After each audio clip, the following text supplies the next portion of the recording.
आज हम बात करेंगे राष्ट्रपति से रिलेटेड कुछ क्वेश्चंस के बारे में। मैं रत्नेश वर्मा आपके अपने YouTube channel PK education era में आपका स्वागत करता हूँ। चलिए भारत के राष्ट्रपति से रिलेटेड कुछ क्वेश्चंस के बारे में डिस्कस कर लेते हैं। पहला क्वेश्चन है, भारत के प्रथम राष्ट्रपति कौन थे? ठीक है, तो यहाँ से शुरू करते हैं प्रथम राष्ट्रपति से।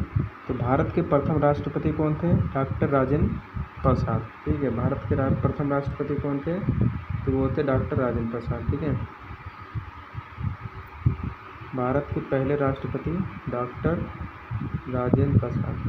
नेक्स्ट क्वेश्चन आता है कि भारत के प्रथम महिला राष्ट्रपति कौन थे? तो भारत के प्रथम महिला राष्ट्रपति कौन थे?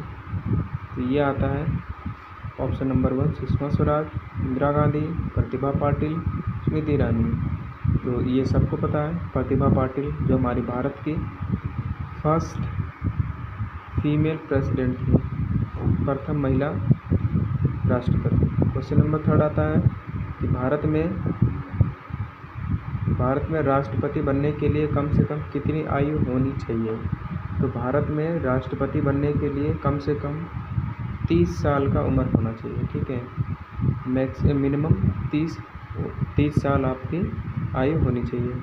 क्वेश्चन नंबर 4 है, भारत के राष्ट्रपति की एक महीने की सैलरी कितनी होती है?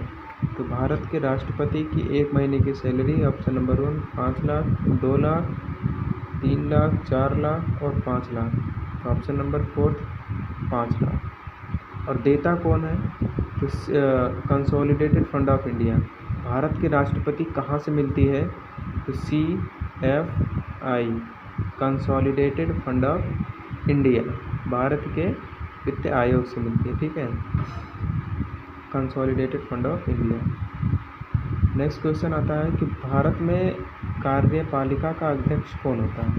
तो भारत की जो कार्यपालिका होती है उसका अध्यक्ष कौन होता है? ऑप्शन नंबर 1 प्रधानमंत्री, राष्ट्रपति, उपराष्ट्रपति, भारत सरकार का मुख्य सचिव। तो आंसर हमारा होगा ऑप्शन नंबर बी, भारत के राष्ट्रपति। नेक्स्ट क्वेश्चन आता है, संघ की कार्यपालिका शक्ति निहित होती है। तो संघ की जो कार्यपालिका होती है वो राष्ट्रपति के अंदर निहित होती है। क्योंकि हम राष्ट्रपति टॉपिक पढ़ रहे हैं तो ऑब्वियसली बात है राष्ट्रपति ही सही होगा। तो क्वेश्चन नंबर 7 है, भारत का राष्ट्रपति कौन होता है? राज्य का प्रधान होता है या राज्य का प्रधान नहीं होता है? केवल सरकार का प्रधान होता है या राज्य और सरकार दोनों का प्रधान होता है? तो ऑप्शन नंबर 1 राज्य का प्रधान होता है। ठीक है, सभी राज्यों का मुखिया प्रधान होता है, एक यूनियन। क्वेश्चन नंबर 8 है, भारतीय संविधान के अनुसार देश का प्रमुख नागरिक कौन है? तो भारतीय संविधान के अनुसार देश का प्रमुख नागरिक है ऑप्शन नंबर 1 राष्ट्रपति, ऑप्शन नंबर 2 लोकसभा के अध्यक्ष, नंबर 3 उपराष्ट्रपति, नंबर 4 प्रधानमंत्री। तो ऑप्शन नंबर 1 राष्ट्रपति हमारे देश का प्रथम नागरिक है। ठीक है, क्वेश्चन नंबर 9, भारतीय संविधान के अनुसार देश की तीनों सेनाओं का सुप्रीम कमांडर कौन है? ऑप्शन नंबर 1 उपराष्ट्रपति, थल सेना के अध्यक्ष, राष्ट्रपति, फील्ड मार्शल। तो आंसर हमारा कौन सा सही होगा? ऑप्शन नंबर 3 सही होगा, भारत का राष्ट्रपति तीनों सेनाओं का सुप्रीम कमांडर होता है। भारत का राष्ट्रपति होता है भारत का वास्तविक शासक, ऑप्शन नंबर 1 राज्य का संवैधानिक अध्यक्ष, ऑप्शन नंबर 2 राज्य और सरकार का अध्यक्ष, बहुमत दल का नेता। ऑप्शन नंबर बी राज्य का संवैधानिक अध्यक्ष होता है भारत का राष्ट्रपति। क्वेश्चन नंबर 11, भारत में सबसे कम उम्र के प्रधानमंत्री कौन बने थे? तो भारत के सबसे कम उम्र के प्रधानमंत्री नीलम संजीव रेड्डी बने थे। ये बने कब थे? नीलम संजीव रेड्डी 64 वर्ष की आयु में भारत के सबसे कम उम्र के प्रधानमंत्री बने थे। ये जब बने थे केवल 64 साल के ही थे जब इन्होंने प्रधानमंत्री पद को स्वीकार किया, ग्रहण किया। क्वेश्चन नंबर 12 है, भारतीय सशस्त्र सेनाओं का सर्वोच्च कमांडर कौन होता है? भारतीय सशस्त्र सेना का सर्वोच्च कमांडर कौन होता है? पहला ऑप्शन उपराष्ट्रपति, दूसरा राष्ट्रपति, तीसरा रक्षा मंत्री, चौथा वित्त मंत्री। ऑप्शन नंबर 2 हमारा सही होगा, राष्ट्रपति। ठीक है, क्वेश्चन नंबर 13 है, एक व्यक्ति राष्ट्रपति पद के लिए अधिकतम कितनी बार लड़ सकता है, यानी इलेक्ट हो सकता है, कितनी बार वो जीत सकता है।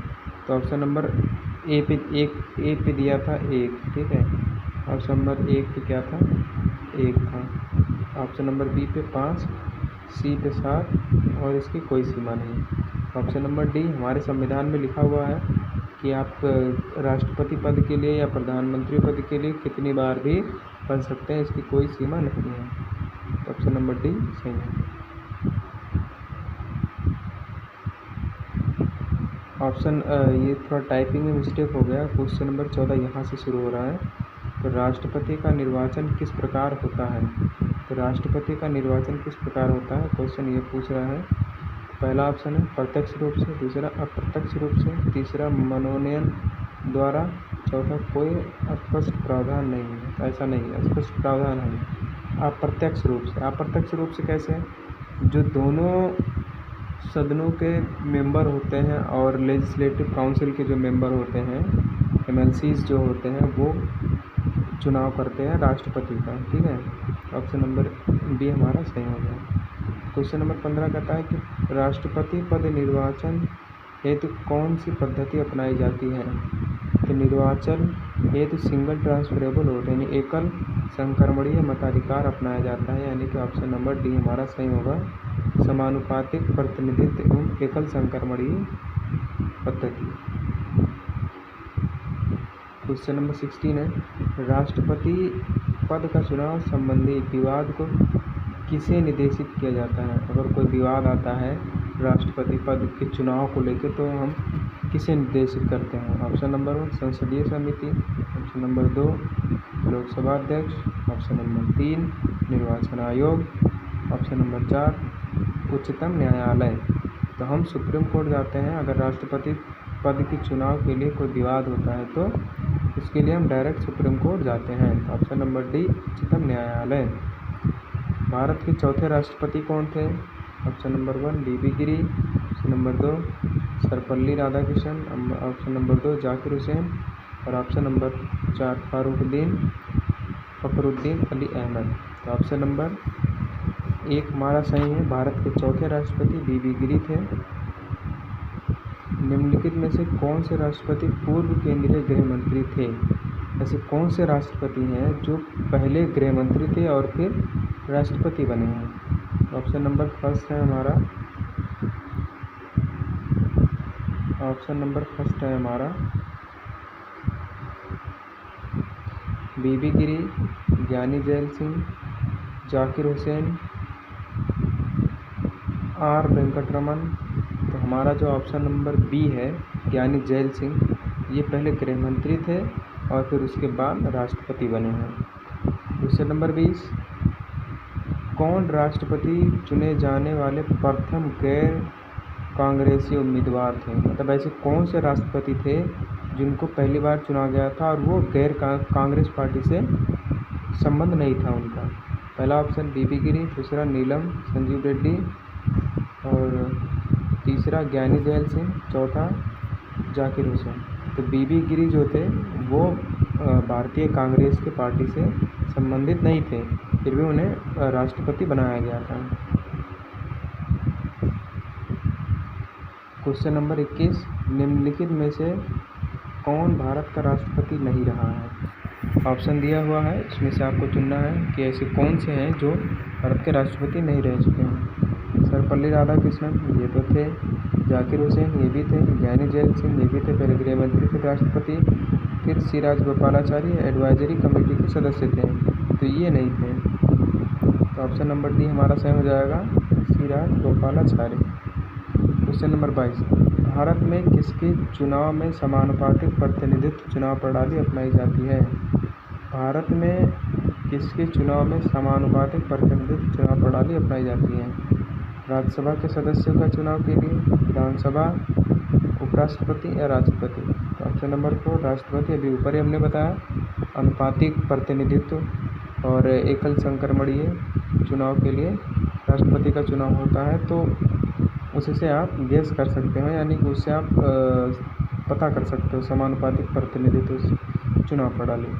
क्वेश्चन नंबर 23 क्या कहता है, राष्ट्रपति पद में के उम्मीदवारों को चुनाव प्रचार हेतु कितना समय मिलता है। तो राष्ट्रपति पद के जो उम्मीदवार होते हैं उनको कितना समय मिलता है चुनाव प्रचार के लिए। पहला 1 महीना, 2 सप्ताह, 1 साल या 5 सप्ताह।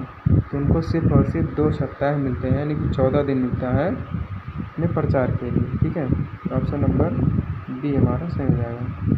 क्वेश्चन नंबर 24 कहता है किसके द्वारा राष्ट्रपति को उसके पद से हटाया जाता है। प्रधानमंत्री द्वारा, लोकसभा द्वारा, न्यायाधीश द्वारा या संसद द्वारा। तो ये देखो महाभियोग की वो होती है, महाभियोग लाया जाता है उसके बाद हटाया जाता है। तो महाभियोग सबसे पहले संसद में लाया जाता है, तो संसद के द्वारा राष्ट्रपति को हटाया जाता है। ठीक है, क्वेश्चन नंबर 25 संविधान के उल्लंघन के लिए राष्ट्रपति के विरुद्ध अभियोग कार्रवाई किसमें शुरू की जा सकती है। देखो अभी इसके ऊपर ही क्वेश्चन आया कि महाभियोग, इसमें अभियोग लिखा है, कहीं कहीं अभियोग लिखा जाता है, कहीं कहीं महाभियोग लिखा जाता है, वो एक ही चीज़ है। ठीक है, तो सबसे पहले कहाँ लाया जाता है, तो वो ऑप्शन नंबर है लोकसभा, राज्यसभा, संसद के किसी भी सदन में या उच्चतम न्यायालय में। देखो महाभियोग आप कहीं भी ले आ सकते हो, बल्कि इसमें मेजोरिटी चाहिए 1/3 की। ठीक है, मेजोरिटी चाहिए 1/3 की, आप किसी भी हाउस में ला सकते हैं, चाहे लोअर हाउस में जाइए चाहे अपर हाउस में। ठीक है, तो आज के लिए ही इतना ही क्वेश्चन, मिलते हैं अगले सेशन में। तब तक के लिए आप हमारे चैनल को सब्सक्राइब कर लीजिए और ऐसे ही इम्पोर्टेंट क्वेश्चन आपको प्रोवाइड किए जाते रहेंगे। Thank you, bye.